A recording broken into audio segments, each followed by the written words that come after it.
Welcome to Rebels of the Heart, Glen, Kreiner. It's awesome to have you here. Glad to be here.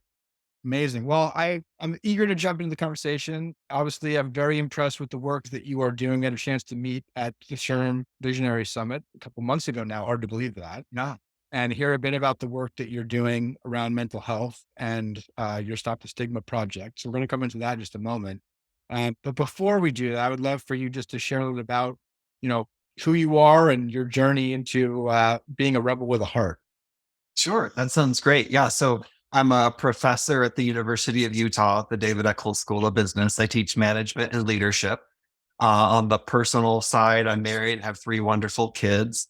Um, Love hiking, being in nature, theater, baking, gardening, all those things that when we're not trying to work, but you got to do something fun and Yeah, immersive. We love those things, especially when we can do it together as a family. So that's cool. that's kind of on the personal side. We lived out east for many years, out in Pennsylvania and Ohio, originally from Los Angeles, but lived in Utah and Arizona also. So kind of all over the US. Yeah, that's somewhat rebellious that you've been going on that adventure. But how would you describe yourself in that lens of being a quote unquote rebel with a heart? How does that Yeah, apply? I love that Mm. phrase. It's such a cool phrase. Let's start with the last part, the heart part. To me, that the heart component is so important about what we're doing, whether that's Yeah, for a leader or a manager or someone in the workplace or just in the community or your home. yeah, Having that sense of heart takes whatever you're doing to the next level and really brings the whole you yeah, into that endeavor. And that rebel component of Rebel with a Heart says, don't be afraid to upset the apple cart. Don't be afraid to try things a little bit differently. Don't be afraid to do things that are counterintuitive yeah, or things that go against what people normally tell you to do with your careers yeah, and your life. And maybe then take those two things together, Rebel with a Heart. Trust your heart enough to do that. Maybe we call it strategic rebellious stuff, right? Not reckless rebellious, but yeah. strategic rebellious stuff. Yes. I love it. That's well said. I'm gonna coin that and use that again. Strategic Use rebellion. it. So Do it. so to that point, let's transition into some of the work that you're doing right now. Yeah. Tell us a little bit about the work you're doing with Stop the Stigma and the Grand Challenge work, and how this kind of has come into existence in that same kind of context. Yeah, totally. This is great Rebel with the Heart stuff. So Exactly. a few years ago, the Huntsman family here in Utah donated $150 million to the University of Utah to establish the Huntsman Mental Health Institute. And one of the three pillars of that institute is a grand challenge to end the stigma around mental illness and substance use disorders. And so, a little over a year ago, I got involved with this initiative, and we have been in the strategic planning phase for over a year now.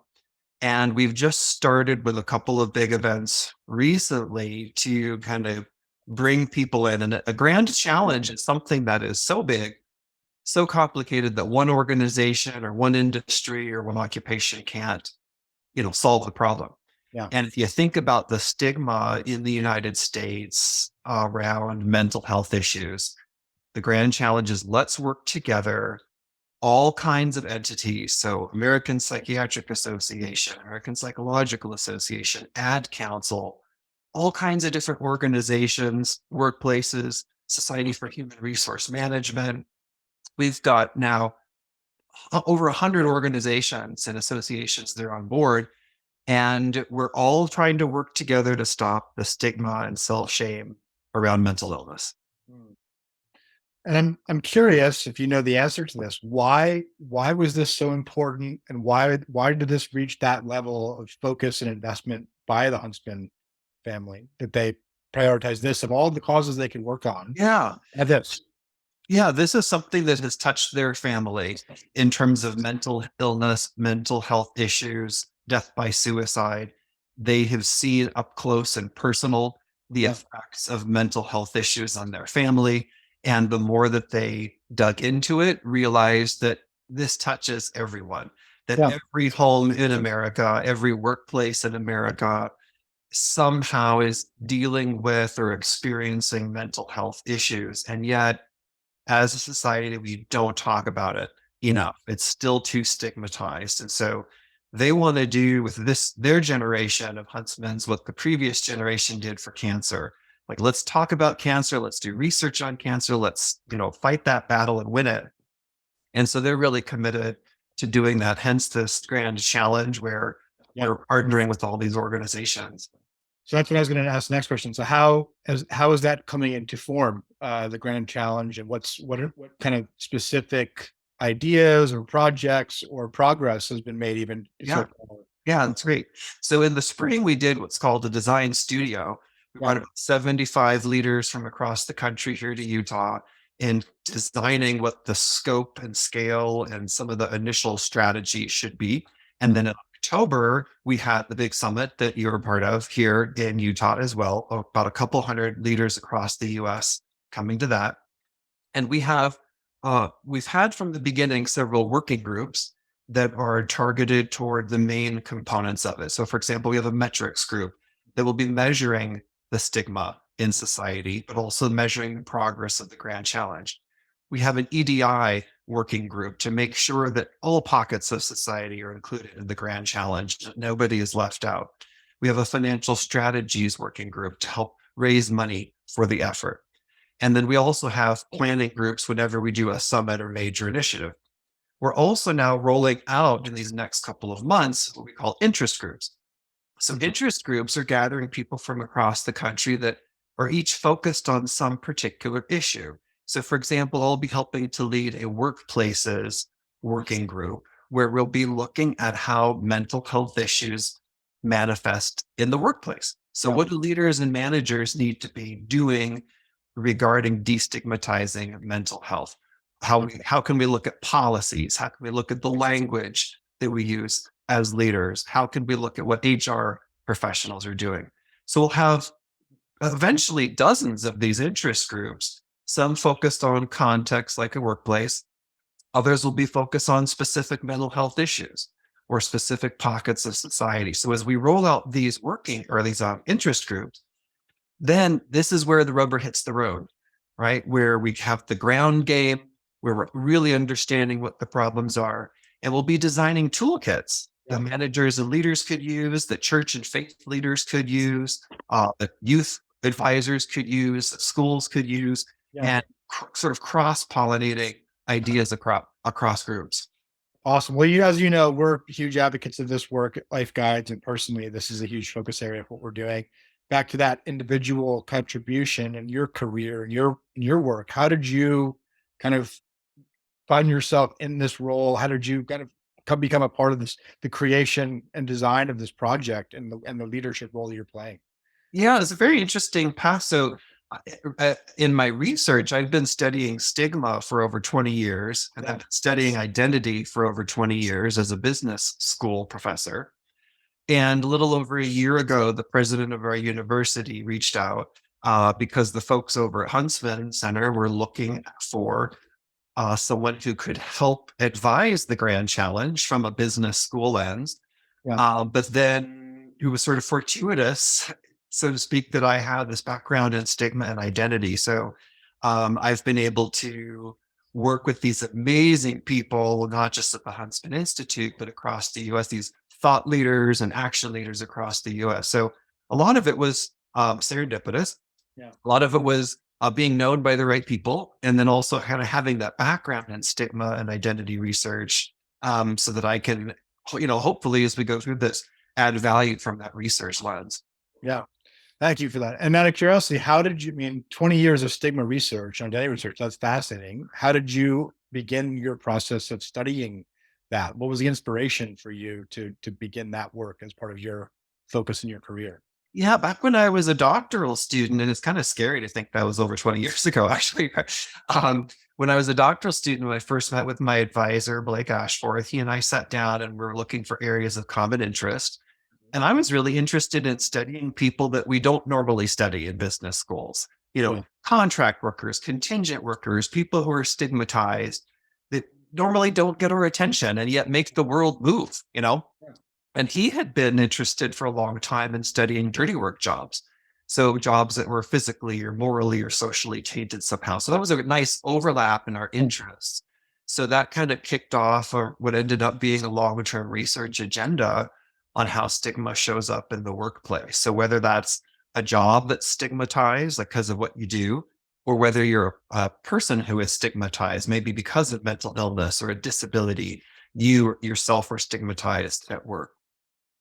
Impressive. And in terms of some of the things that I would imagine you've done various projects through the research. I mean, is there certain things that you've really seen that have lent itself to this, the kind of precursor research, if you will, to this new initiative you're working on, like in terms of. Yeah, yeah, definitely. There's probably two sides to that. One side is how stigma comes about in the first place. Yes. We can understand that. And then the other side of it is how do we destigmatize Oh, something, right? let's speak to those two sides. Yeah, I think that'd be Yeah, fascinating for yeah, us. exactly. Because like, well, if we what even is stigma? You have to kind of understand that. Well, it's just some sort of taint or mark that gets put onto a person or a group that devalues them in some way, that marks them as less than perfect or less than human.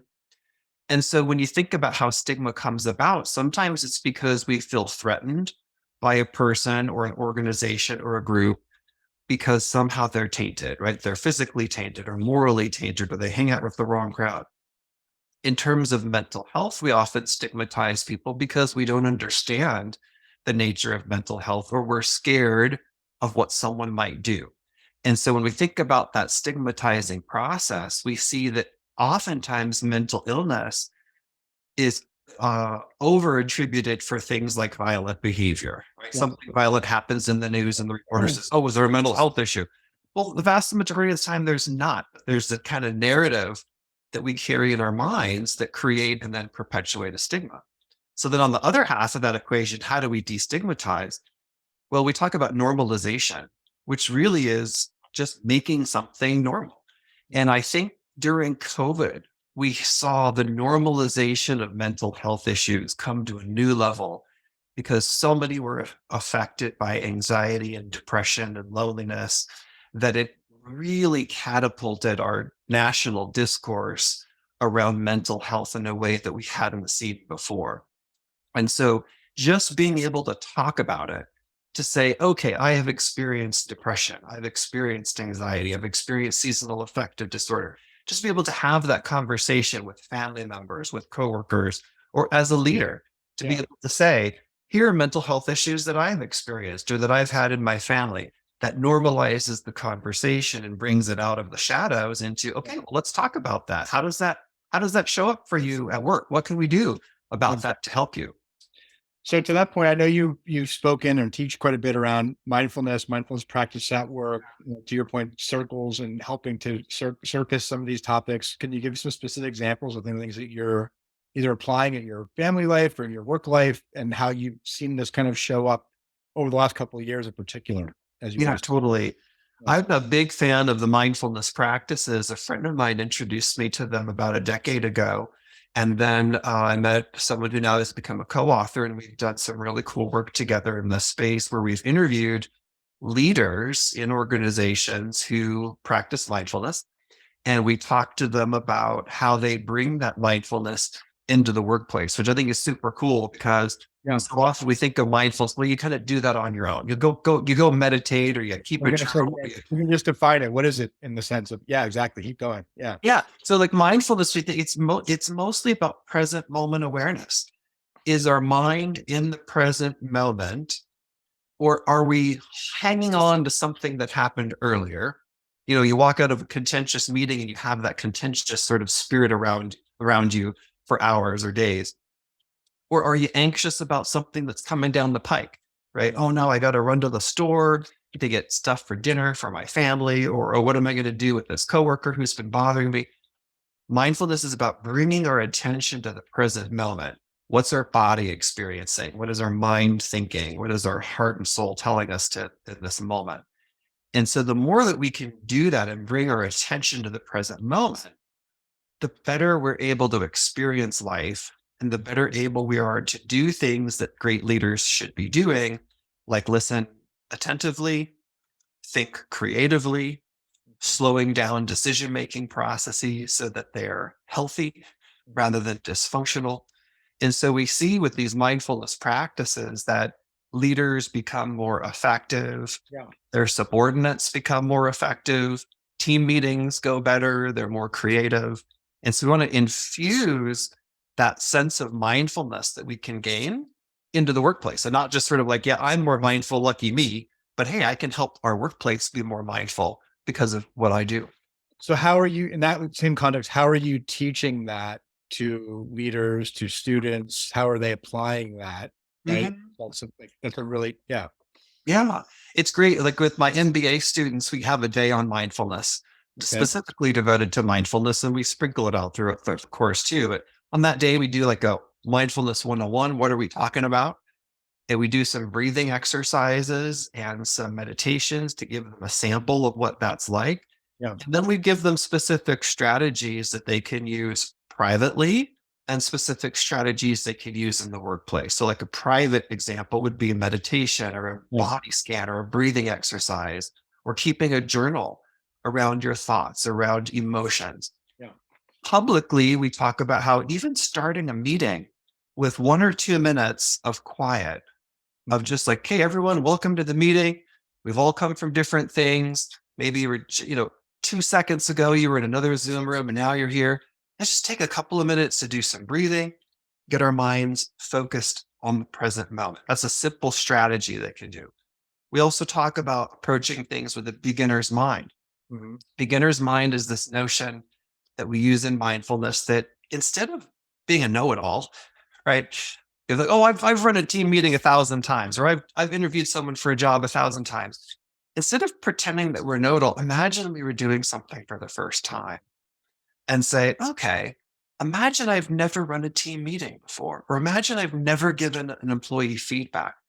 What do I need to learn? What do I need to know? What's this? What are the parameters of the situation?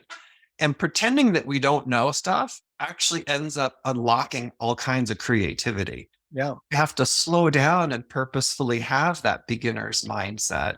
Otherwise, we just go into autopilot. Okay, I know how to do everything. I'm pretty cool. I'm a good leader. I've got lots of good feedback. I'm successful. And then we don't innovate. We're not creative. We just Yeah. sort of get stuck in that rut. So, beginner's mind is one of those that we teach the students. It ends up being very powerful in the way that they show up. So to that point, you just kind of inspired a thought. So when you think about deconstructing, right, to your point, the assumptions, the perspectives, the ideals that you might have around mental illness, how do we apply this to kind of quote unquote reconstructing a way that is less stigmatized in the context of mental health and belonging, right? What do Yeah. you do in that way? Yeah. Yeah. Great connection there. If we think about the knee jerk reaction we often have around Yeah. mental health and mental illness, a lot of those knee jerk reactions are based on stereotypes that we Yeah. have, right? Oh, someone who's experiencing depression, they're not going to show up at work or they're not going to be creative, right? Or someone who deals with anxiety isn't going to be good on a team. And we plop these attributions, these stereotypes onto people with mental health issues that are usually really wrong. Yeah. Okay. If we approach instead, if we approach people with a mindfulness standpoint and say, oh, that's interesting that you experience depression. Well, how does that show up for you? Right. Oh, you've experienced anxiety. I've heard a lot about that. How does that show up for you?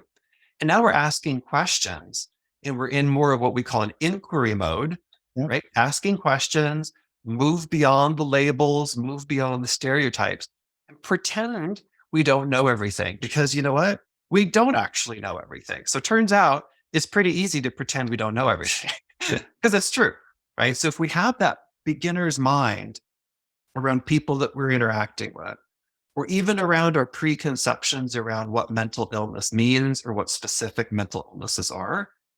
And we actively listen, we show up, and we ask genuine questions of each other. That can help to move past the stigma that we often come up against in the workplace or in our homes or in our communities where we hear someone has a certain mental illness. Yeah, and I think, I mean, even just talking about this out loud, I mean, when you think about illnesses, generally speaking, you think of an illness, you get sick and you address your symptoms or you give some time and you can be healthy or well again. I think Uh-huh. the challenge with mental illness is it has more of a perception, at least, of a static or a indefinite um, kind of time parameter on it, right? That Uh-huh. once you're in it, you're in it, and there's not, you know what I'm saying? And so I think Yeah. that's an important part, I believe, of educating about how this applies to either being transitory or managed as a true chronic situation or whatever it may be, because I think that that's part of the collective or the societal stigma around it is that Yeah. once you're in it, right? Yeah. And I think that's an important, when you think about other illnesses, you move in and out of health. Yeah. When it comes to your mental health, it's a binary situation, right? Yeah. Exactly. And a lot of people have that perception about mental health overall. Yeah. And it's really interesting because I'm sort of a newcomer to the mental health arena, right? Like, I'm not a mental health expert. I've become exposed to mental health issues this past year, helping with this grand challenge. One of the things that's really interesting to me as a newcomer in this space is how different the various mental illnesses are in Mm. terms of how they show up for people, whether it's at home or in the workplace. So, for some mental illnesses, yes, once you have that diagnosis, it's sort of biological and it's about managing that your whole life. Other mental illnesses can sort of come and go, Right. just like we would think of like flu season, right? So, one example, this is the simplest example, seasonal affective disorder, literally by definition, it only happens a couple or a few months out of the year, right? So that's something that I've experienced most of my adult life. And I know when winter comes, I got to start using some strategies Yeah. to overcome so that I can function. But even something like anxiety and depression can ebb and flow based on the treatments that people are experiencing, right? So I think it's a great example of how when we lump everything together, right, mental illness into one big bucket, we lose so much of the fidelity Yeah. of the experience. And if we're plopping on these stereotypes and perceptions to everyone, Right. then it's kind of like saying, "Oh, you're a Christian. I know everything about you." Right. Like, oh, wait a minute. There's all kinds of different ways to be a Christian, right? Where you say, "Oh, I like sports." Oh, well, I know everything I need to know if you Right. tell me you like sports, right? Well, is it soccer? Is it football? Is it, so it's one of those human tendencies to oversimplify groups Yeah. and to treat everybody homogeneously in these groups. So this is to me one of the interesting things for me as sort of a newcomer is understanding these nuances, but then Yeah. also within any diagnosis, people experience it so differently. So again, these mindful conversations, being in an inquiry mode, asking each other how it shows up for us, I think it's tremendously powerful. Excellent. This is fascinating. I'm eager to learn more and track the progress over your initiative here. How can our listeners, our viewers, learn more about this project, and how can they get involved in some way? Yeah, so our website right now is stopstigmatogether.org. And at that website, you can learn about the initiative overall. You can learn about the grand challenge, what we've done so far. There's some videos on there. There's information about the stigma around mental health. And over the next several months, we'll be populating even more on that website, especially as our interest groups get up and running. We will have information about each of those interest groups and how people can get involved. Excellent. And then personally, how can people reach out to you and connect with you, Glenn? The easiest way is through email. Just Google my name, but it's basically glen.kreiner@utah.edu. And I'm, again, one of the advisors for it, and I can point people to the right direction of where they can get more involved. Awesome. Well, Dr. Glenn Kreiner, thank you for joining us today. We appreciate your contributions and your rebel heart and spirit, and thank you for sharing your work and your ideals with our audience. Of course, happy to be here. Thanks so much.